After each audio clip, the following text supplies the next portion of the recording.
Do you know what? We're going hatless. We're going hatless. Woo! This is a miracle. I'm so political. I'm off the go.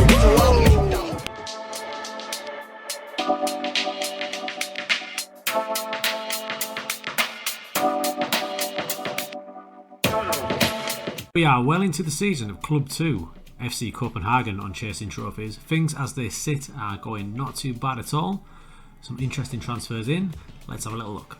Now the first thing you'll notice from the transfer page is the amount of activity that's gone on, especially transfers out.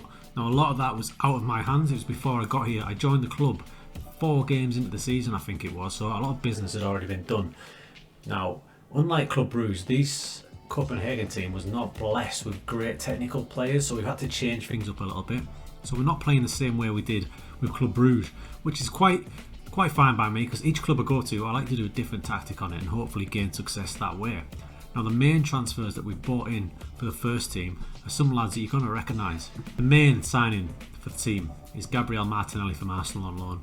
Still in shock that they let us have him, but they've let us have him and we've got him for a season. His value is 18.5 million, and in the Danish league, that basically makes him Ronaldo.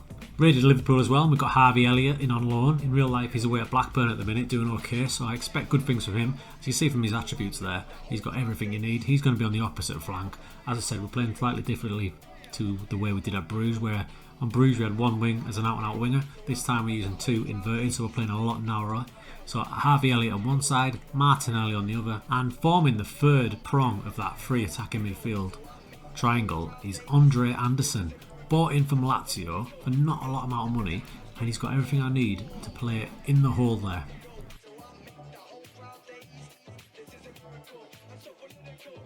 Alright, we are 13 games into the season. The Danish league's a bit odd. There's 12 clubs, so you play each other twice, and then it breaks into 2 sixes. So your top 6 then play off against each other, and the bottom 6 play off against each other. So we've got another 9 games to play in this league campaign. Currently we sit top. Only lost twice. One of those was before I got there, so can't have it on me. So we've lost 1 since we've been in charge. Doing a new system, which I'll show you quickly next. If we win the cup this year, I'll again release the tactic as a separate video. But it's going well. 25 goals in 13 games. We're basically at 2 goals a game and a decent defensive record. Happy with the way it's going in this Danish league. And here is how it's been going. As you can see, there's a lot of greens on there, and basically all the reds other than 1 are from our Champions League campaign.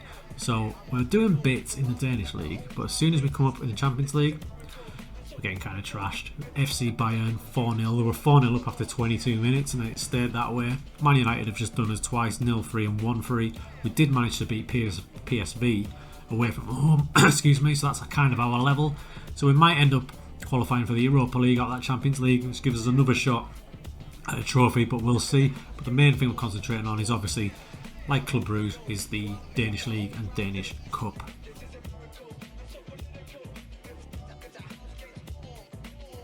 This is a tactic we've been using. It's an alternative to a 4-2-3-1. So we've got 2 defensive midfielders rather than having them up here in this position here. So we play a little bit more direct to our 3-pronged triangle of terror, I call them, in behind the striker there. Martinelli, Andre Anderson and Harvey Elliott. So those 3 are the ones that want to do damage, while these 2 remain a little bit more solid. So we're a bit less expressive than we were at Bruges, a bit more workmanlike. We have a couple of wing backs backing up these 2 to provide the width. We've got a complete forward up there, up front. That's been doing okay for us. Let's see how this one goes. We've got a game today. We're going to play it through now. And we'll point out some little tactics and tips as we play it.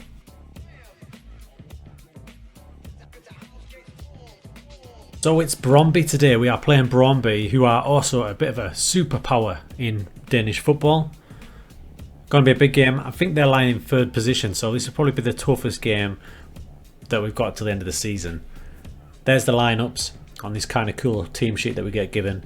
I've got Wesley up front. You might remember him from Aston Villa. Just bought him in for 4 million because I needed a bit of muscle up front. My usual striker is Jonas Wind, who's brilliantly named there. Another name to look out for is Goran Pandev. Do you remember him from Serie A? Macedonian. He's about 45 now. Still playing his trade in Danish football. Impact player. We'll see if we need to bring him on, but game day against Brøndby. 4-4-2 for Brøndby, so they're going to be playing quite a wide system, so I'm going to tell my team to force on inside And looking at their right midfielder here, total winger, right-footed, so that is going to be the case. We'll just check their left winger, left-footed, so they're going to be playing wide, they're not going to be cutting in. And you can see from that winger there, decent crossing, decent acceleration, decent pace, pretty good player. He's down as a defender, but I can see why they're playing him at winger. So their threat is going to come from the flank, so we'll have to force them inside. And we are underway in this huge game. You can see on the table there, Bromby are third, so this will be a vital game. Off we go. Bromby are in the black here, we are in the white, Copenhagen white. Straight away attack from Bromby. That's what we'll call them, Bromby. It's Headland, back to Cools. As I say, they're attacking down the wings as we thought, and now we can try and break. If we just pause it there, you see my two defensive midfielders, one is there, and the other is right back there, so that's why I'm playing them a bit deeper. And then my attacking triumph from 3 are way up there already, so that's the way we're going to try and play it. Comes to Badelshi, Boylston, he's my left wing back. He's going to try and find Martinelli. He finds him. Martinelli inside. Every time he's going to come inside, leaving the space for the left wing back. He lays it back to Garner. Here's Mudraj. That's what we're going to say for Mudraj. Martinelli, gone a bit wider, whips it in. Wesley gets up just over the bar. So decent start from the boys. It's been a decent start, but nothing spectacular. Here's Harvey Elliott. Looks inside, plays a big looping ball. Martinelli's got onto it and places it in the back of the net. I think we need to see that through ball again, don't you? That was the most bizarre through ball. Comes to Harvey Elliott here and he just kind of says, have it. And just look at that for a through ball. Looping up, Martinelli slots it home. He's playing really well. It looks like the system is starting to flow now. Here's Andre to Wesley. That's a nice ball to the left wing back, Boylston. Can't get past his man first time, gets it back to Martinelli. Little 1-2, Martinelli cuts inside and tipped over. He's a class above in this league, Martinelli. He's a class above. 30 minutes gone, completely dominant. This is the best we've played in a good while. Long throw goes in towards Martinelli, takes it down, comes to Andre, and it just clips the upright. Half time, as you can see from those stats, what a half. Bromby, one of our biggest rivals, have not had a shot on or off target in anger. Possession 66%, completely dominant. We'll have a little look at the data. Yeah, as you can see, this is us here. Bromby can't even get out of their half. Second half, and we've started just like we finished. Long throw this time from Ganterman, comes out to Garner.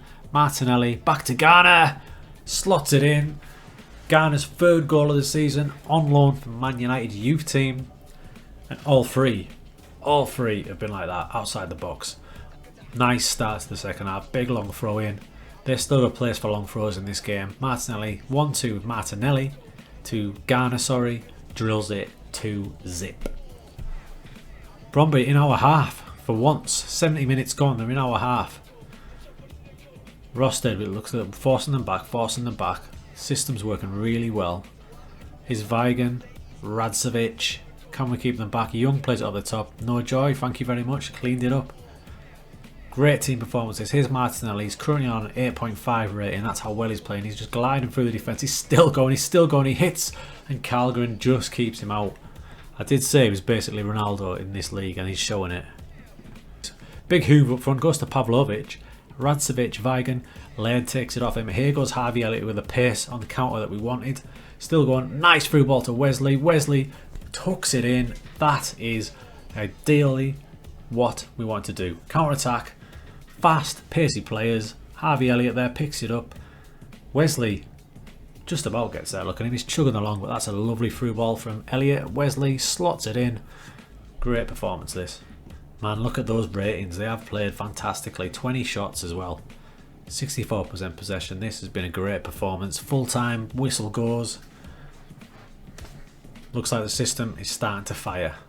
Okay, cool gang, we'll leave it there. 14 games into the season, you can see now that the system is starting to fire with those two defensive midfielders linking up with the three attacking midfielders just behind the striker. I'm excited to see how that goes.